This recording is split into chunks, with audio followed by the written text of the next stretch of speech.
Is it working? I don't know. I don't know if I'm live. Am I live? Everything is so slow. Oh, that's working. Yes, it's working. Live. Hi, guys. If you're watching the replay, hi. If you're watching this live, send a comment. Say hi. It's Monday. I have things to share. I spent some there on my mat, asking myself the question, what is going on in my life that in the beginning, I'm like, I don't know. There's nothing interesting. And then I stay. Then ideas start to come. And I've written a bunch of them down here. So here we go.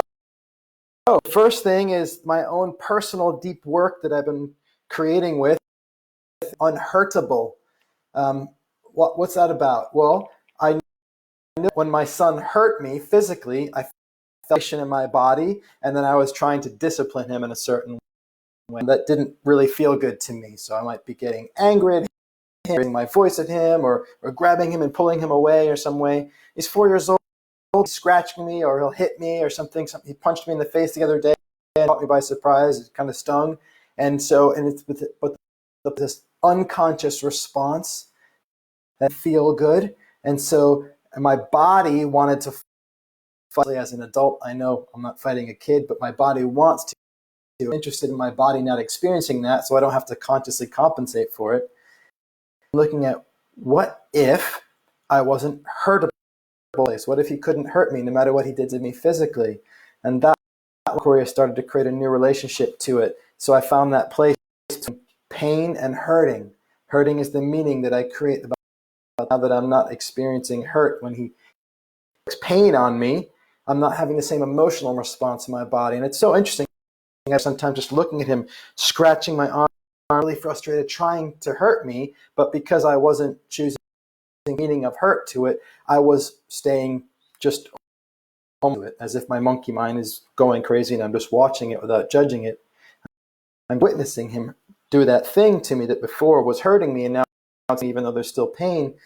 And then what's been very interesting about it is that he stops, and so before, like I of course, if I had a response, then he felt like tension, but now am I not responding?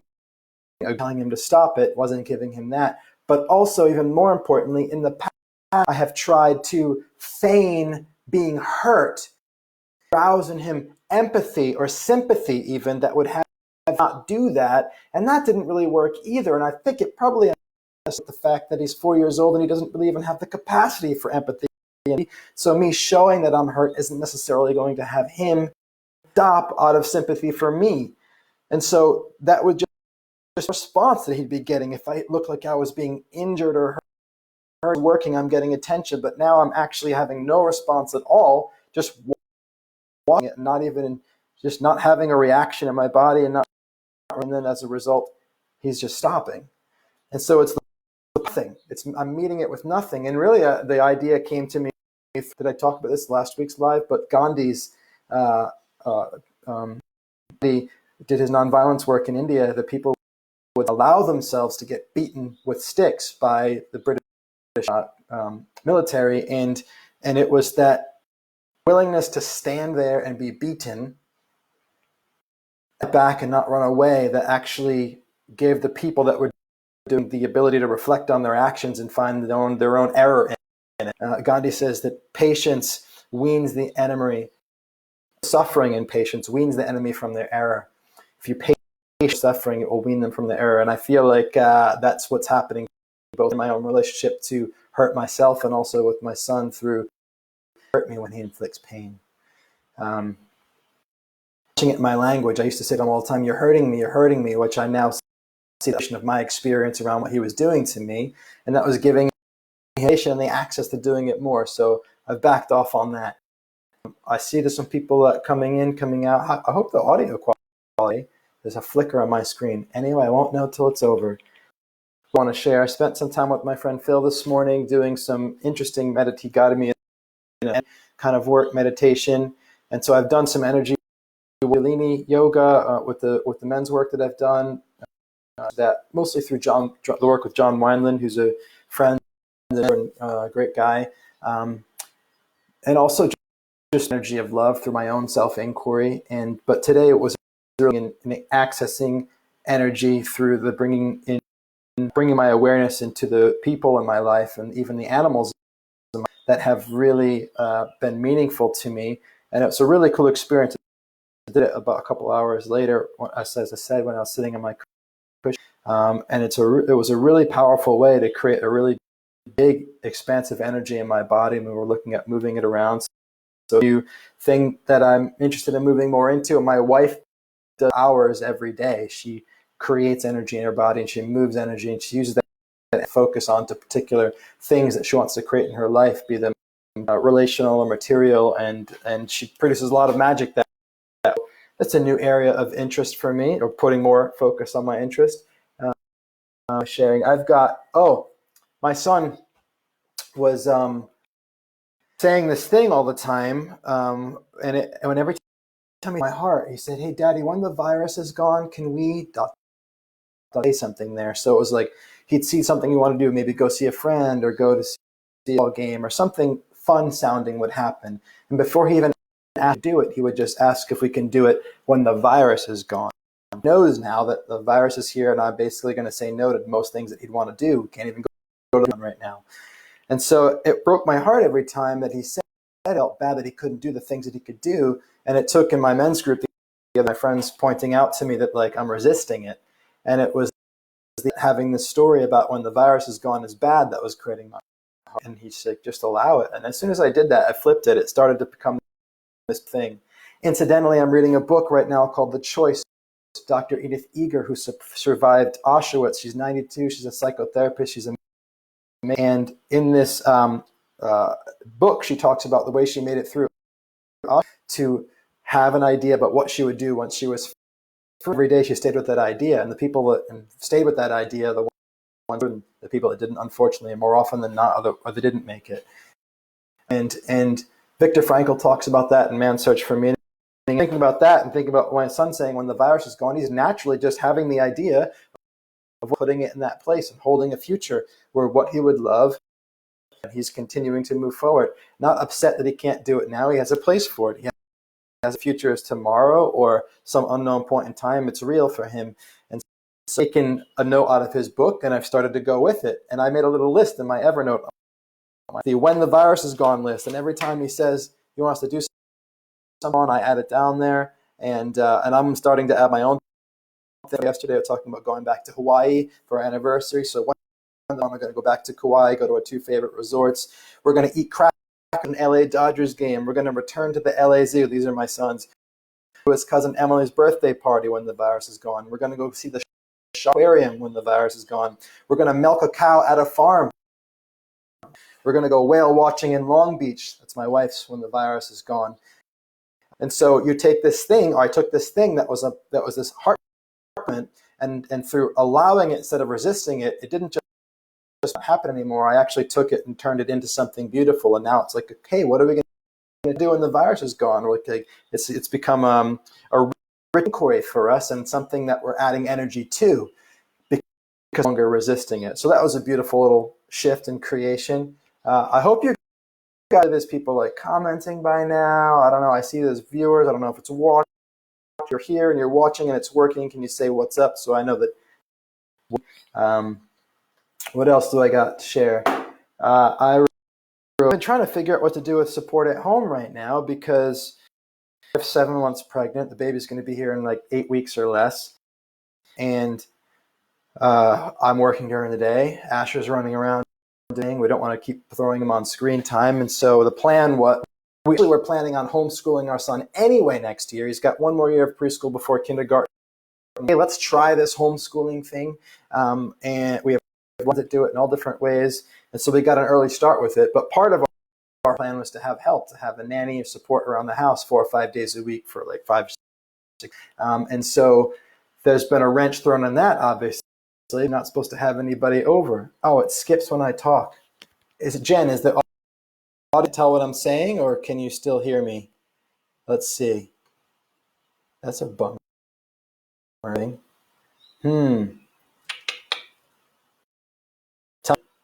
is it audible or no? This might be the last time I do my face. Can I switch to my phone? Can I? Well, I'm just going to have to keep find out if it's audible enough that you can still listen. I might have to just stop. Oh, Montessori has great projects for kids. That's what I'm talking about. So I'm going to go with it. So totally lots of great education and stuff that we can, but what are we going to do when we don't have support, don't have a nanny, and we're originally thinking, I guess we'll have to wait till they lift the lockdown rules, the stay-at-home order, nanny. But then we're thinking, like, there's not going to be instantly a vaccine, and it's not going to be like this COVID thing is going to go as they're opening stuff up. It's about slowing the spread. It's not about eradicating COVID. And so the risk's not going anywhere, and so it really isn't going to make much for us bringing a nanny to the home, wife and the baby at risk, the infant that we're going to have soon. So start now. And so we started to talk about how are we going to have somebody that's coming in and out of the house that's risking exposure to COVID, and there's no safe way to do it. And so it's like the world that we're in now is going to be the same months from now, and this is going to be something, basically the first baby's life, at least we want to take very special care to not get sick. And so but we're going to have to, there's a risk involved, and so how do we meet that? And so we're putting as much attention as we can on a strong immune system, getting our sleep, eating healthy, and we're starting. I had a babysitter come the other night, actually a nanny for our son, and I guess we're just navigating this day by day. We don't have a solution, but it was really nice. 4 hours where we got to leave the house, went for a drive, went to the store, we picked up some nice food, and we drove up the Pacific Coast Highway far enough where it was starting to be less populated, and found a part where our car was right along the ocean, and we sat and we had an evening, day, afternoon, lunch in the car and just talking. It was so lovely to be on a date night. We've done a date night every Friday, pretty much, a handful of them for 10 years since we met. Like, since we started dating, we've gone on a date every, that's including since we've been married, since we have a kid. We've made it like a aspect of our relationship, and it has been even living together. 6 days, 7 days go by, you don't really get time for conversation, especially once you have a kid. So we've really missed that for like 6 weeks down. So it was really nice that night. So I'm really grateful. And oh man, what else am I say? So it's the year of cooking, 2020. Valerie, love you. Thanks for being here. 2020, I started this year off cooking in the kitchen. Like, that was like a thing for me. Before, now I was, and I have to admit, it's really fallen off. And there's no good reason for that. I think that I've just gotten so role of doing the work, and my wife's out there with Asher, that like I just eating every day, Groundhog Day style, and not interspersing it with cooking. And so I'm making a vow now with you, my friends, my community.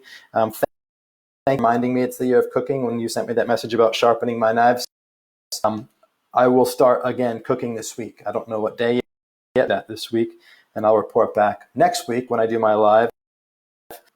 With my business, one of the things that I want to have happen is I want to really kind of multiply my income. So I've been making around 400 grand a year in coaching, semi part-time, full-time. I mean, I work every 2 or 3 o'clock, and I love my work.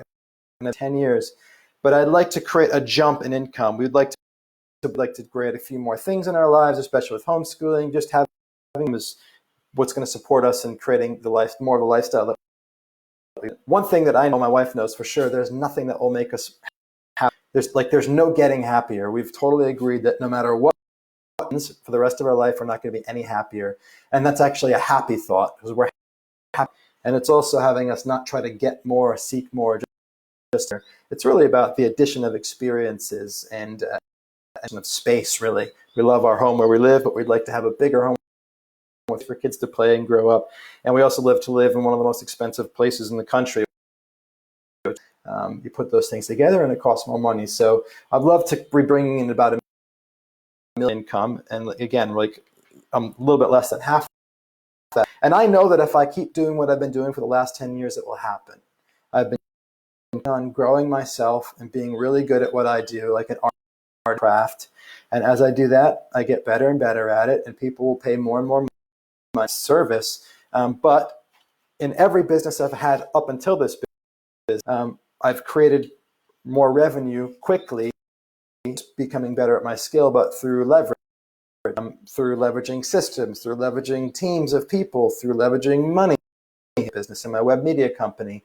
Even when I was a kid doing my first business, when I was in like early years of college, and I was installing networks at like small businesses.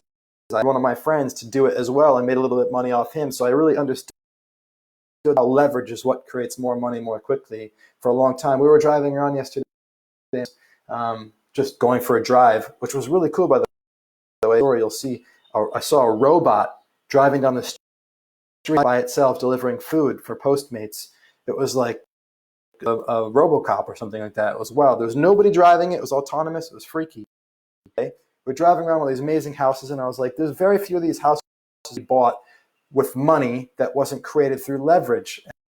And the extraordinary jumps in income, amounts of money, and quickly is to leverage. And so it's time for leveraging my business, which marries well with my evolution from coaching to also coaching and teaching.